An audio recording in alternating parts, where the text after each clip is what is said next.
ഇത്രയും പാവപ്പെട്ട ഋഷി എങ്ങനെയാണ് ഒരു പ്രൈവറ്റ് ജെറ്റിന്റെ ഉടമയായത്? തന്റെ ഭാര്യയുടെ റെസ്പെക്ട് പോലും കിട്ടാത്ത ഇവനെങ്ങനെ അവൾക്ക് വേണ്ടി മിനിസ്റ്ററുടെ അപ്പോയിന്റ്മെന്റ് എടുത്തു കൊടുത്തു?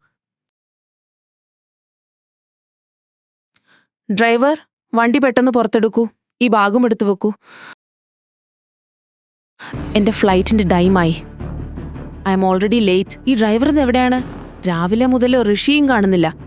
ജോലി ചെയ്യേണ്ട സമയത്ത് എല്ലാവരും എവിടെ പോയിരിക്കണാവോ? ഡൽഹിയിലേക്ക് പോകേണ്ട ഫ്ലൈറ്റ് മിസ്സായാൽ മന്ത്രിയുമായുള്ള മീറ്റിംഗ് നടക്കില്ല. അതിനൊപ്പം സർക്കാരിന്റെ ഏറ്റവും വലിയ പദ്ധതിയും കൈവിട്ടു പോകും. ഡ്രൈവറിന്റെ അമ്മക്ക് സുഖമില്ലാത്തതുകൊണ്ട് അവൻ ഇന്ന് ലീവാണ്. എയർപോർട്ടിൽ ഞാൻ ഡ്രോപ്പ് ചെയ്യാം. എല്ലാത്തിനും ജോലി ചെയ്യാൻ മടിയാണ്. ഓരോ എക്സ്ക്യൂസ്. നടക്ക്. ശ്രീലക്ഷ്മി, മോളെ എങ്ങോട്ടാ പോകുന്നത്? അമ്മേ, ഞാനൊന്ന് ഡൽഹി വരെ പോവുകയാണ്.